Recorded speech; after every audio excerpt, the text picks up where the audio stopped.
Andinho foi preso ontem em Caçapava. Ele invadiu a casa de uma família e fez um menino de 11 anos refém. A negociação com a polícia para a libertação da criança durou mais de 3 horas.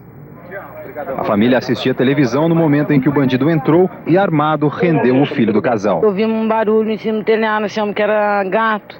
Daí ele falou pro pai, olha o gato, deixa eu ver como faz barulho. Mas o mundo falou, tá muito forte o barulho, vamos lá ver.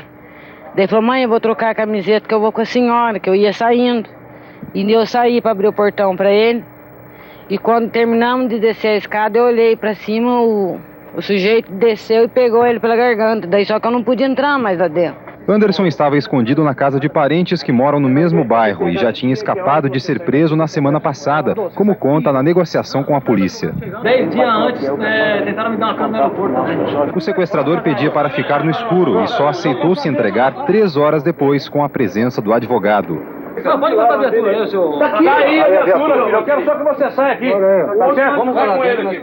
No portão, ele largou a arma e liberou o menino. Vai com Deus. Pronto, tudo bem, filho. Não tem nem como falar num momento desse. É uma coisa horrível, a gente pensa tudo. É só Deus e mais nada. Anderson faz parte da quadrilha de Andinho, acusada de sequestrar a dona de casa Rosana Melotti em Campinas no início de janeiro. Ela foi assassinada em frente à própria casa porque a família demorou a pagar o resgate. Anderson estava foragido da polícia. Em 98 foi resgatado da cadeia de Jacareí, onde cumpria a pena de mais de 20 anos por assalto. Esse era um dos perigosos. Eu acho até que ele é um dos mais fortes na liderança da quadrilha do Andinho. Pois é, e o repórter Fábio Turci, que acompanhou toda a negociação entre a polícia e o sequestrador do menino, está aqui com a gente no estúdio para falar um pouquinho do que ele presenciou durante essa madrugada, e também aqui o delegado seccional de São José dos Campos, Roberto Monteiro. Fábio, deixa eu começar por você, porque não deixa de ser chocante, né, tudo isso. Como é que foi presenciar tudo aquilo, os momentos mais tensos dessa negociação ontem à noite, que você acompanhou? O pior de tudo é ver uma criança, né, nas mãos de um sequestrador, né, e a atenção da família também. A gente não teve contato com a mãe, porque ela permaneceu na casa de um vizinho, né, durante toda a negociação, mas o pai estava por ali, o Dr. Roberto acompanhou também, o pai estava por ali, inclusive num determinado momento o menino pediu para ver o pai apareceu, pediu calma para a criança. Quer dizer, a situação do pai naquele momento a gente imagina, né, ter que ficar calmo e tentar passar essa tranquilidade para a criança não se abalar ainda mais.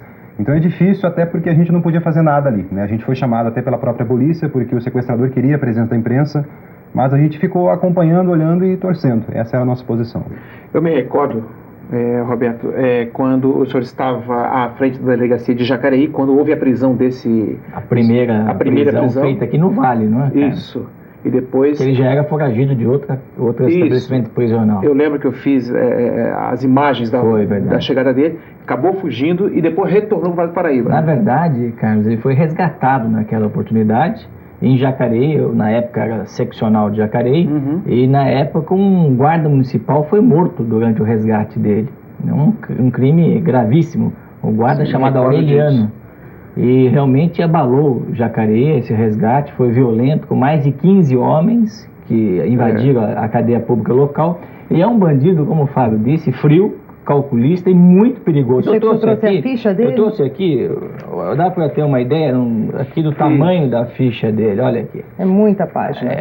São muitas páginas, crime de roubo, roubo a banco, tráfico entorpecente, sequestro. Ele é acusado da prática de mais de 15 sequestros. Inclusive, o senhor até pode confirmar aqui, né, doutor? Ele era um dos chefes, um dos cabeças, segundo a polícia, né, da quadrilha do Andinho. A polícia considera que acabou de prender o braço direito, né, Fábio, do Andinho. Inclusive, ele é acusado também e que já confirmou a participação e os tiros na Rosana Melotti. Na verdade... Ele não teria negado isso? Ele confirmou e não negou esse informalmente confirmou. Lógico, com a presença do advogado, e quando vai colocar isso, formalizar o interrogatório, ele nega. Mas informalmente ele fala que foi o responsável pela morte da Rosana Melotti. Vamos aproveitar a presença de vocês dois aqui. Vamos ver mais algumas imagens desse momento tenso vivido. Dramáticos, né?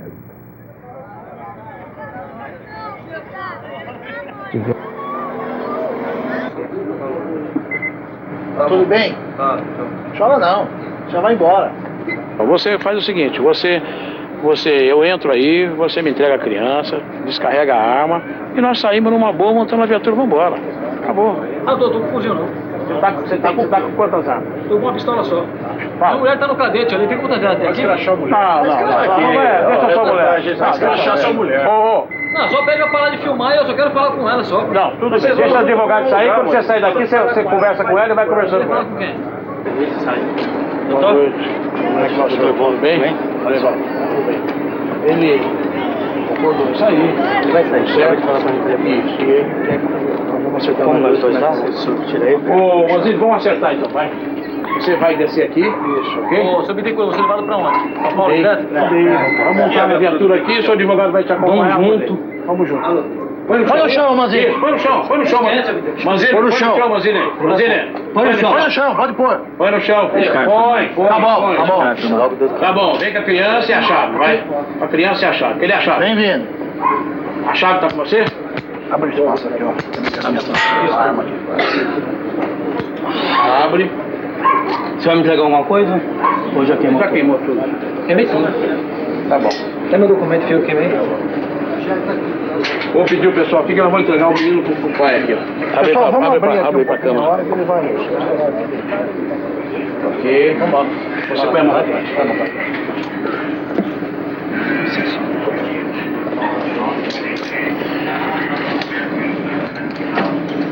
Põe luz pra mim no carro. Pode ir aí, se quiser. Fica aí. Vai com Deus.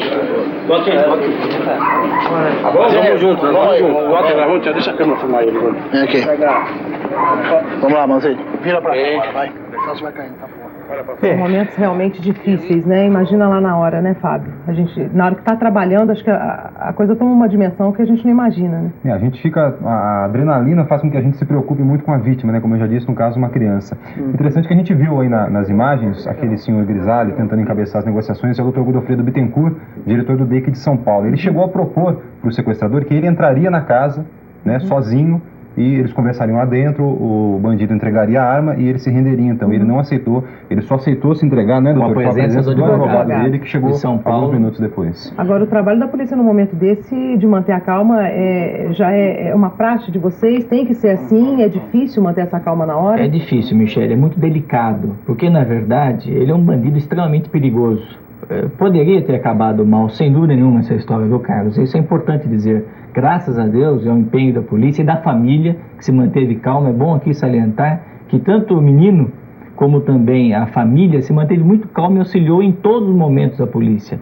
Mas então esse conjunto é que fez com que a história acabasse bem. Mas ele é um bandido perigoso. E não estava descartado uma ação ali de, inclusive, reagir à polícia, uma invasão, ele estava usando o telefone da família, o Fábio acompanhou também, usando o telefone da família a todo instante. Quem garante que ele não estava chamando alguém para tentar um resgate, enfim, uma ação espetacular? Não está descartado se tratando de Anderson Manzini. Agora, a gente sabe que a situação é bastante complicada, isso cria um clima de tensão, inclusive para quem assiste o telejornal, acompanha todo esse momento de tensão. Uma telespectadora ligou agora há pouco para a redação Amarília, que é São José dos Campos, e está bastante preocupada. Diz que está cansada de ver esse tipo de violência, de sequestro, e quer saber por que as autoridades não tomam uma providência para diminuir ao máximo, se não extirpar, acabar de vez com isso. Ela diz que isso é terrorismo, né? Mas, viu, Carlos, este, no caso, a Marília deve entender que este sequestro, no caso, foi em razão do trabalho da polícia. E o trabalho de um mês de investigação da Delegacia Seccional de Polícia São José dos Campos, do 2º Distrito Policial aqui, que também os policiais se empenharam nisso. Um mês investigando. Um mês investigando, em parceria com o DEIC de São Paulo. Então, este sequestro em particular, é bom que fique claro que é em decorrência do trabalho da polícia, que prendeu um dos bandidos mais procurados do Estado. Desde quando ele estava fugindo? Então, veja bem, para se fazer uma omelete, nós temos que quebrar ovos, não tem outro jeito. Infelizmente, ele se escondeu numa casa e pegou um menino de resgate. Esses bandidos, é bom que se diga, são covardes. Ele não enfrentou a polícia, ele foi se esconder atrás de uma criança de 11 anos de idade. Então, infelizmente, é uma forma perigosa, mas a polícia tem que agir com firmeza como agiu e prender esse indivíduo e colocar atrás das grades um elemento desse tipo, perigosíssimo. Isso foi ontem à noite. Hoje a situação mais calma. Está um pouco mais calma. Nós voltamos hoje ao bairro Veracruz, onde o menino foi feito refém. Os moradores ainda estão assustados com o que aconteceu. Os moradores do bairro Veracruz não conseguem esquecer o medo que passaram na noite de ontem, quando um menino de 11 anos ficou por mais de 3 horas refém do sequestrador Anderson Manzini. Eu fui num bar, aí quando eu voltei já tava uma gritalhagem, por aí eu fui e tranquei tudo. Eu nunca imaginei que ia acontecer uma coisa dessa aqui perto. Este pedreiro veio de outra parte da cidade para saber o que aconteceu. Eu passei para ver como é que tá toda, né? Mas graças a Deus foi tudo certo e a gente espera que nunca aconteça, porque a gente não quer pra gente e pra ninguém, porque isso aí é doloroso. Este morador diz que o susto maior passou. Mais calmo, porque pegaram, né? Eu como os vizinhos de todas as casas aí, né? Para Juraci Brancati, mãe da criança que ficou presa com um bandido, o pesadelo ainda não acabou. Qualquer barulho a gente já suspeita, já fica nervosa, preocupada com ele, estava ali perto de mim. Mas ele dormiu bem, ele se bateu bastante, mas dormiu bem. Ela conta que os piores momentos foram quando o menino era levado para dentro de casa pelo sequestrador. Tudo passava pela cabeça. Sorte que a minha vizinha estava de longe observando e eu ficava ligando para ela. Se ela estava vendo ele, se ele estava bem. Foi o que deu para aguentar lá do outro lado, né? A mãe do menino disse que não foi a primeira vez que um ladrão entrou na casa dela. E a gente não tem sossego, né? Você imagina, a família vendo televisão. Agora aumenta mais a revolta, né? É verdade, porque você não tem mais sossego, né, doutor? A polícia tem trabalhado bastante. É bom que se diga aqui, inclusive nós fizemos uma reunião ontem com os taxistas, que em São José não tem nenhum bandido mais famoso ou perigoso. Não existe nenhuma quadrilha praticando crime organizado, uma quadrilha que tem aí, esteja realmente aterrorizando a população. Agora, bandidos que praticam pequenos furtos, pequenos roubos e alguns crimes, infelizmente é da própria sociedade. Isso é no mundo todo, não é privilégio de São José dos Campos, da região do Vale do Paraíba. Olha, eu comentei agora há pouco que em 98 eu acompanhei como repórter fazendo externa a prisão desse rapaz. É verdade. E um ano antes eu também estava no INPE quando houve um assalto à agência do Banco do Brasil dentro do INPE e também estava fazendo a reportagem e esse bandido estava lá. Inclusive, suspeito, acusado... Ele é acusado de ter matado um soldado da Polícia Militar, o Donato, um soldado muito conhecido aqui em São José dos Campos. Você se lembra disso, você estava presente lá no momento. Fábio, para um profissional da imprensa que faz a reportagem, como é que é conviver com a tensão da comunidade, da população nessa hora?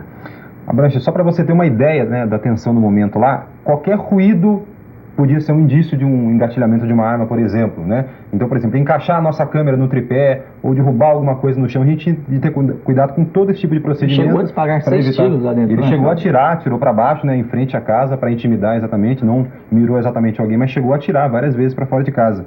Então a gente tinha que ter cuidado até com os ruídos, que a gente andar devagar, tomar cuidado com o papel na mão, não derrubar o celular no chão, tudo isso poderia causar uma reação imprevisível por parte dele. Puxa, então isso dá uma dimensão do que era a tensão ali, imagina para a família como é que estava, né?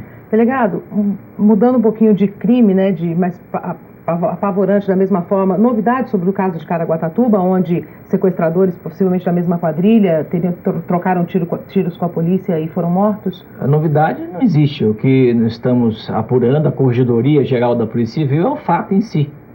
O fato da morte, existe um inquérito policial para apurar a morte daqueles indivíduos e também uma sindicância que apura a conduta dos policiais.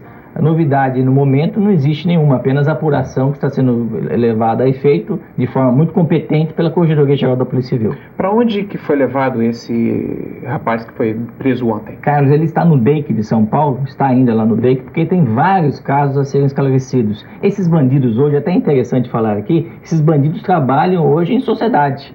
Esse Manzini, ele é do ABC. Na verdade, ele começou sua carreira de criminoso no ABC. Veja só, ele foi fazer parceria com Andinho e Campinas. Veja como eles estão entrosados e como eles se unem para praticar crimes. Por isso que a polícia precisa ser forte, como está sendo agora, a polícia civil, militar, com apoio do governo do estado. Nós também precisamos ter muita união para combater o crime da mesma forma que eles estão agindo. Enfim, estão agindo unidos e interligados. E a polícia está agindo com muita firmeza, como tem provado os últimos episódios da Polícia Paulista. Eu gostaria até de perguntar uma coisa para o senhor. Ele entrou, invadiu essa casa ontem, depois de escapar 2 vezes de um cerco da polícia. Ele escapou a primeira vez, na segunda vez ele acabou invadindo a casa. Isso não mostra uma certa falha nesse cerco? Quer dizer, não seria preciso cercar inclusive os telhados, já que essa é uma forma de fuga dos bandidos? Será que não houve uma brecha para permitir que ele fugisse uma vez e na segunda fuga invadisse essa casa? Não, Fábio, não houve não. O que houve na verdade é que o Manzini estava numa casa nós não vamos entrar em detalhes devido à investigação sigilosa, numa casa, ele foi cercado nesta casa, havia 2 mulheres, uma delas grávida, o que impediu que a polícia atirasse naquele momento. Essa era a casa dos parentes dele? Na casa das pessoas que ele estava.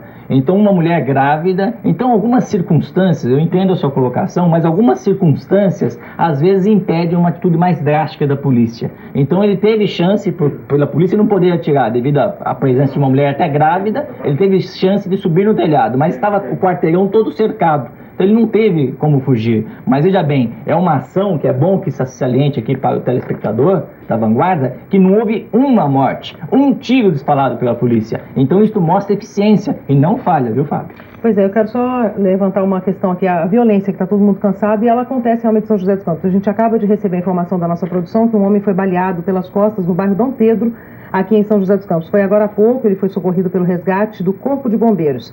E a violência ontem à noite também assustou. Olha só, foi violenta a noite em São José dos Campos. 5 pessoas foram baleadas nessa madrugada no bairro Jatobá. Um homem, ainda não identificado pela polícia, chegou atirando num grupo de amigos que conversava na rua. Todas as vítimas foram encaminhadas ao pronto-socorro da Vila Industrial e não correm risco de morte. A polícia ainda não sabe o motivo dos disparos. Fica complicada a investigação nesse sentido e também a pessoa dentro de casa, entra um sequestrador. As pessoas na rua conversando, levam tiros. Dois casos aqui, eu acho que é importante salientar o seguinte. Primeiro, que o homicídio caiu 36,36% nesses primeiros 3 meses de 2002. Então é um dado positivo. Segundo, é importante, como a Michele falou, que as pessoas denunciem através de um 147. Porque realmente, como você bem colocou, é difícil. Você colocou que não há indícios por que houve o crime. Então é importante que as pessoas liguem no 147, forneçam informações, que a polícia trabalha através de informações. O Manzini foi preso graças a um trabalho de investigação. Investigação o que é? Nada mais é do que conseguir informações.